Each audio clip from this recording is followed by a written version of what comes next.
So first of all, you might have heard Henrik talk about the law of 2 feet. So if you're standing over there by the entrance, please feel free to come in here. And after 2 minutes, if you feel like this is going to be boring, you are very welcome to leave. I mean, of course, that applies to everyone. Now, Łukasz, I have no idea what to do now, because in English, this would be this perfect expression called to steal someone's thunder. But actually, I think about this in a different way. You've actually prepared a beautiful stage for me, so thank you very much. I will try to build on that story. Okay? So without further ado, let's try and look and answer this question. Is Spotify a good example, especially when it comes to advancing or bringing back agility? So Kevin told me that he's not seen enough on Twitter from this conference. So a little reminder, this is the hashtag if you want to use it. This is my Twitter handle. So of course Spotify is a music company, so let's start with a bit of music maybe. Can we start with a bit of music? Perfect. Okay. As you listen, what year is it? Go on, who can tell me, what year was this song #1 in the charts? Yeah, you're 10 years out. 1970, which happens to coincide with a paper, with this paper. Anyone know what this paper is? Fantastic, wonderful, waterful paper that seems to have inspired generations of project managers and IT companies to come.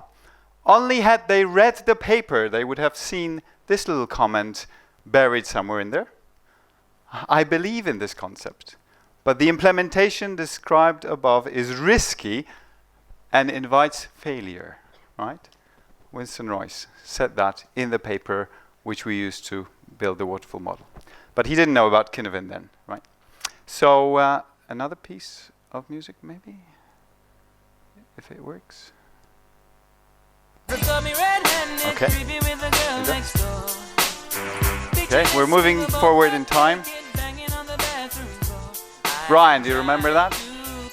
Come on. Okay, that was not 90s. We're actually into the 2000 and exactly 2001. Whoa, too quick, too slow. Okay, let's go to the next slide. When it thinks I can go to the next slide. Hey, sorry, too quick again. Yep, 2001. All the fancy transitions. That's where we kind of finally realized that maybe there is something a little bit better to try and approach software delivery with. So I hope, I really love this rendition that Jürgen made, so I always use it now. And then finally, the last piece of music. Okay, this paper you might recognize again. Actually says the year, so I'm not going to ask you anymore. 2012. Okay, so how many of you have seen this? Okay, about half. I expect Henrik to have seen this. Okay. How many of you have read it and actually kind of used it? Okay, fewer, yeah. I'm try to answer it as one. Okay, so some of you have seen, so about half of you have seen it, maybe 10% have actually tried and apply this, read through it. Okay, so time to introduce myself. I'm Marcin Floryan, and I am a chapter lead in the MediaPath tribe. No, sorry, that was last week. I'm a chapter lead in Experience Platform tribe. That's how things change in our world. So those of you who've read the paper, can you explain to others what I do at Spotify? I mean, it says in the paper what the chapter lead does, no? Okay, no, nobody's kind of willing to do that. So kind of to refresh my memory, I watched Kevin's talk that he gave in London last year. And in that talk, he actually went in to explain what a chapter lead does. And that was after I've been at Spotify for a year and I've been doing the job. And imagine my horror when I realized that the stuff that I do every single day is nothing like what Kevin described. Okay? Hopefully that gives you some idea of how stuff happens and changes at Spotify and how we move forward with our stuff. Okay. So a little disclaimer, this is of course not official. This is not what Spotify thinks. I don't think, there are very few things that Spotify thinks as an organization. These are the things that you see on our official news feed and on our blog. And also this is my opinion, very biased from one corner of the organization. The organization is really big. I'm in Stockholm. We have offices on 2 continents, lots of them. So bear that in mind. Okay, so you've seen the paper that describes something that people like to quote now, and I've heard it quoted a number of times already, which is the Spotify model. So I thought, when we deal with software, there are usually 2 difficult problems to solve in software. Okay? Number 1 is naming, and number 2 is cache invalidation. Oh, and there's number 3, one of errors. Okay? So the naming thing, I always like to kind of go back to what does it actually mean? So I looked at the noun model, Spotify model, and it turns out that there's this one particular definition, a thing used as an example to follow or imitate. And going to conferences and seeing rooms like this, or like this indeed, sometimes make me think that maybe people use that meaning of the word model. Whereas I believe that actually this is not probably the best reading of the word of that noun in this context.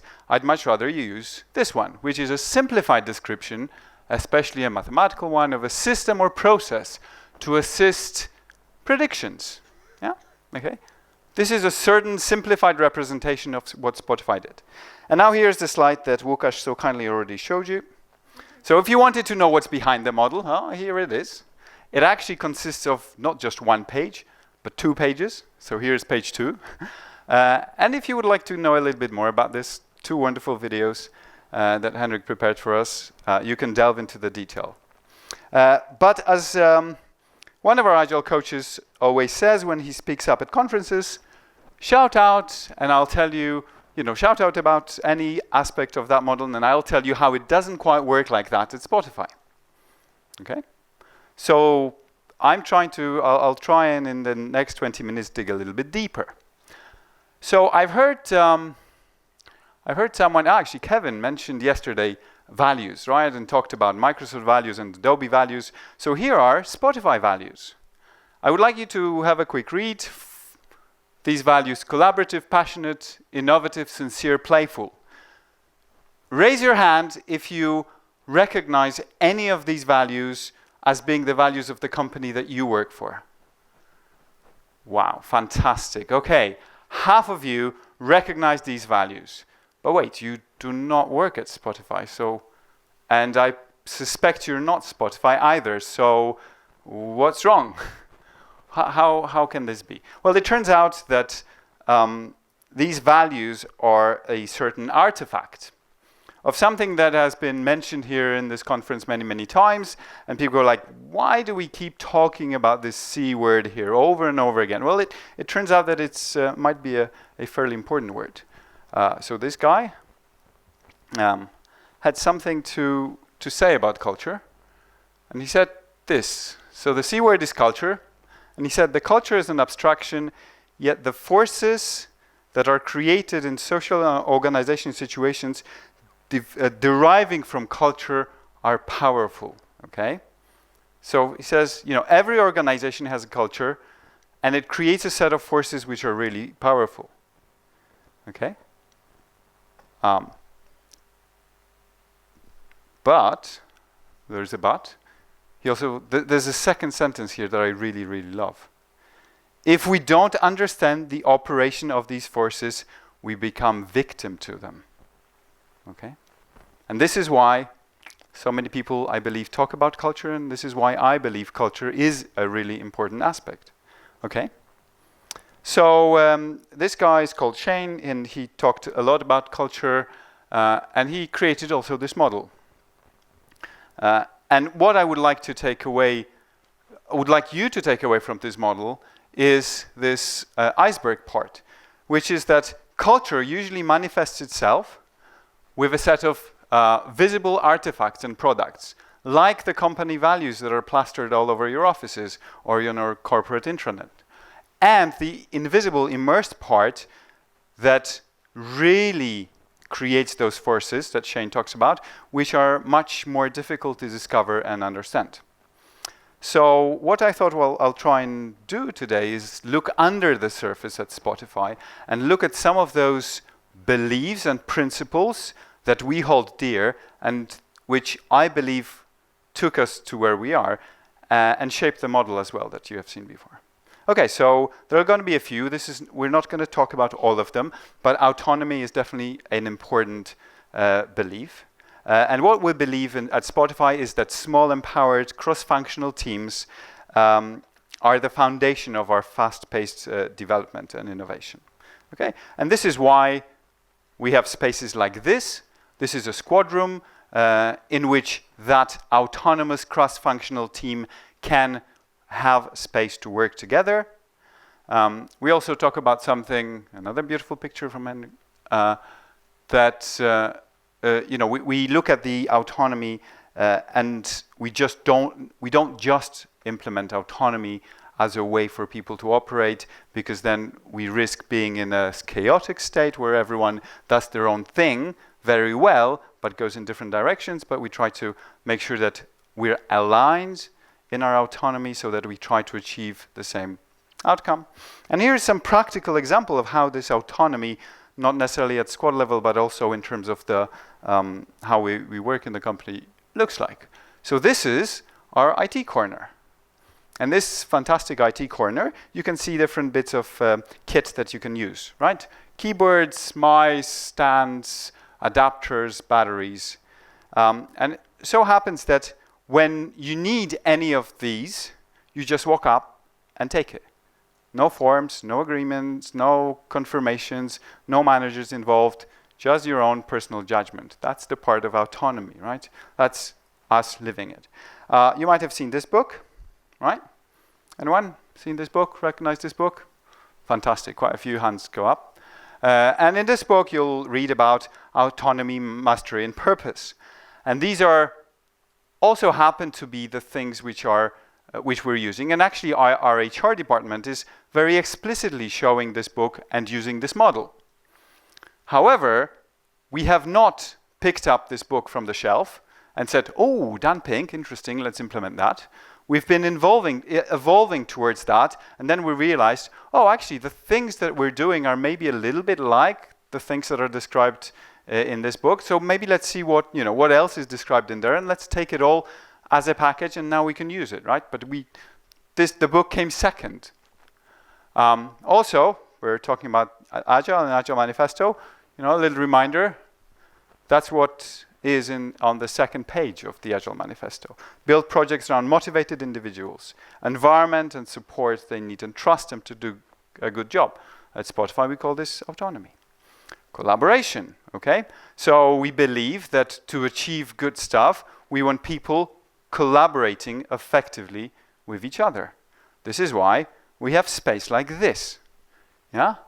Where it's easy for people to get together and collaborate. This is why our corridors look like this, where you have lots of breakout areas, sofas, where you can just walk out of your squad room, sit there, and then suddenly people from another squad sit right next to you, and you start talking about, oh, what are you working on?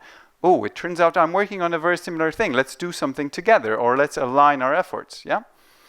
And then, of course, if you look at the Agile Manifesto, there's a hint there as well. The most efficient and effective method of conveying information to and within a development team is face-to-face conversation. This is why Spotify very much believes in co-location. That's why, my favorite thought from Oscar, which is our CTO, in this space is, I will much rather face all the pains of growing in our existing offices before I open another office or I start work remotely with people, okay? Another value or principle or belief is potential. So the way we say this at Spotify is who you become matters more than who you are today. Okay? And this is why our offices have one-to-one special meeting rooms where the managers can work with their people and try and help them grow and develop their potential. And this is why sometimes those one-to-ones look like this. Because you need a relaxed, trusting, and good environment in which you can have those discussions that grow your potential. And this is why another model that we use, and HR talks about it very nicely, and it works for us, is this the idea of mindset, growth and fixed mindset. Have you seen this before? So if you have seen this, that's really cool. If you haven't seen this, I really encourage you to pick up this book and read it. Lots of good ideas. You know, the idea that there's a growth mindset and a fixed mindset, and that people can choose which mindset they have, but depending on which mindset they have, they react very differently to failure, for example, or how they approach learning and things like that. Okay, another idea is that we value diversity. You know, we assume that, the way we talk about this is that the biggest leaps forward happen when different perspectives and viewpoints collide, okay? Which means that we're hiring people from all around the world, that we're trying to make sure that they have different backgrounds, that, like you've heard yesterday, that we have a good representation from both men and women, which turns out to be really difficult in a tech organization, but we're making a lot of effort because we believe that this will make us a better organization.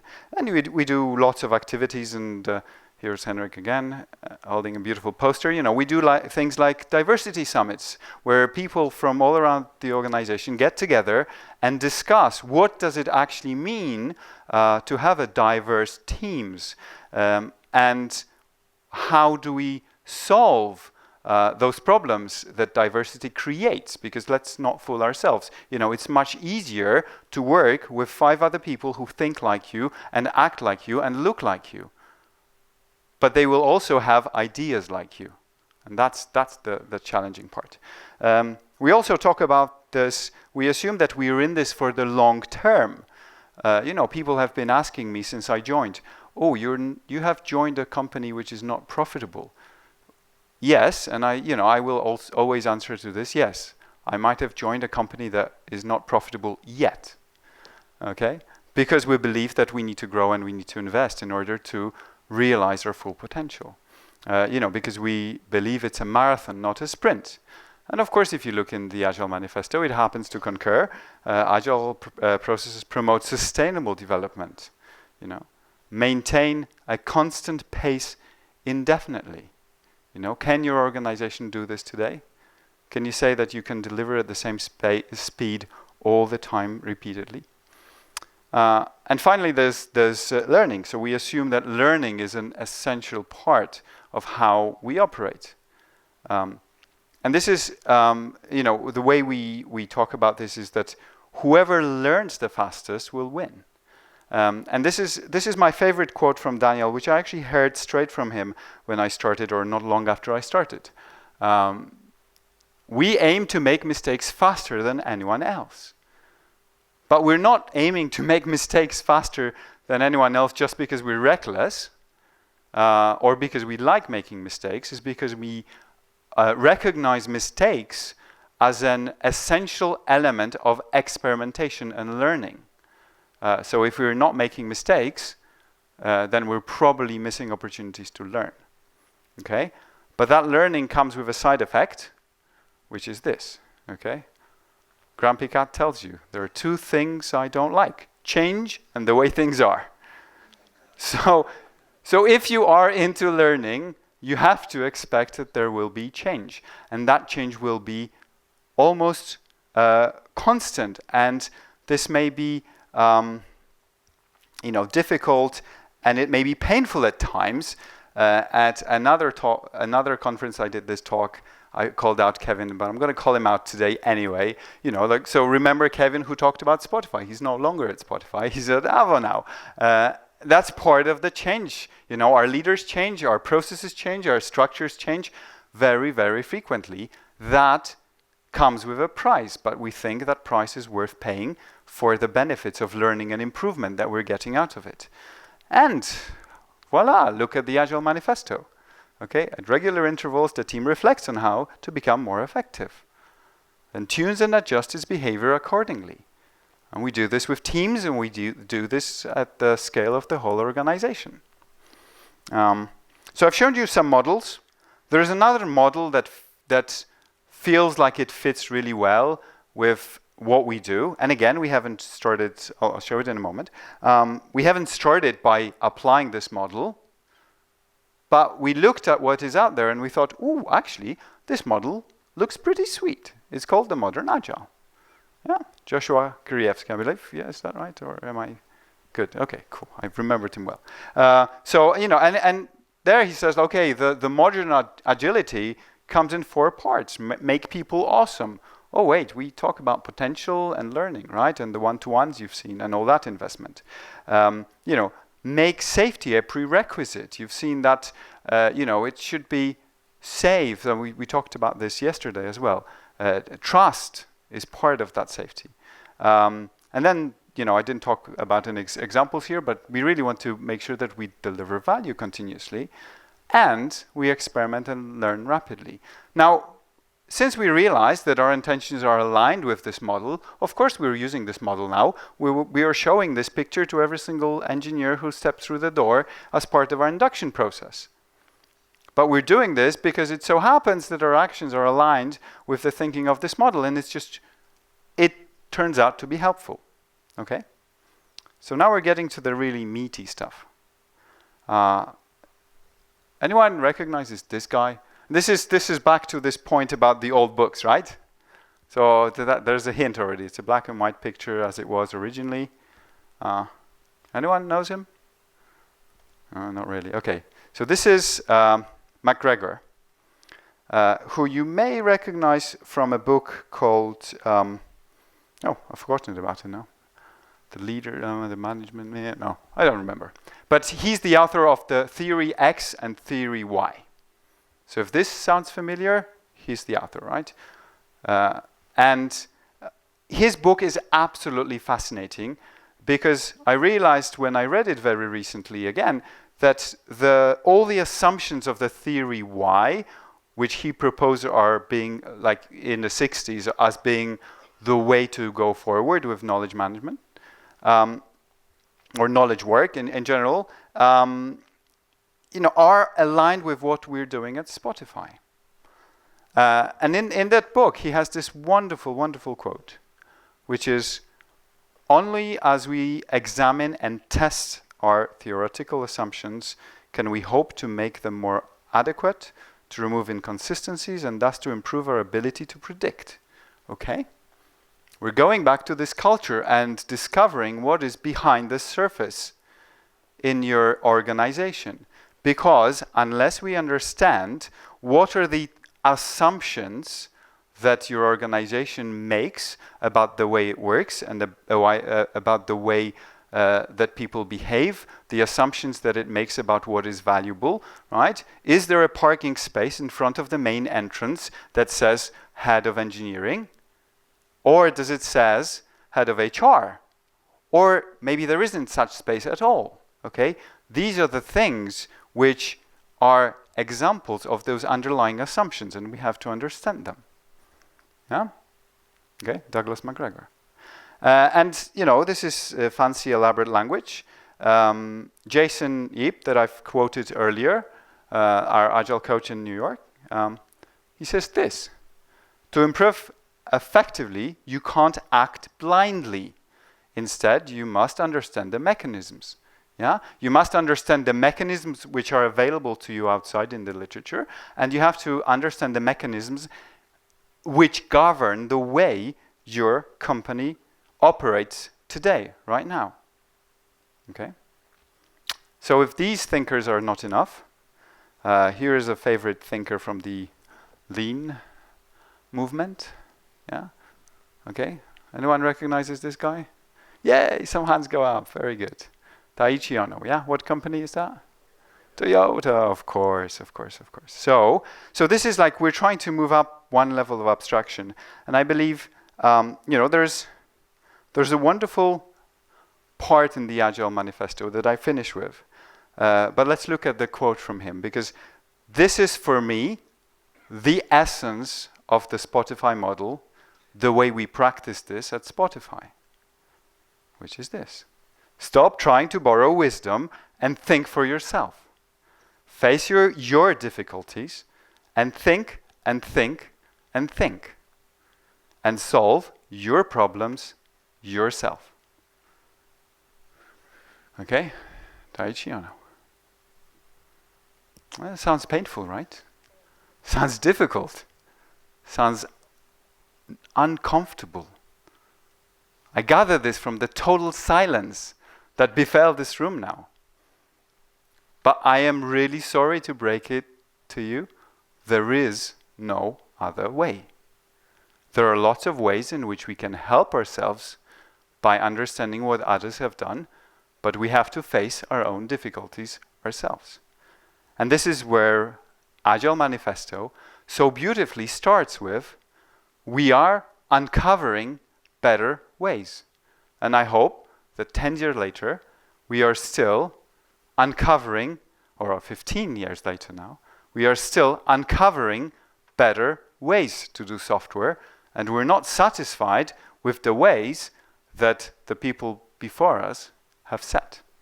Okay, that's it. Thank you very much.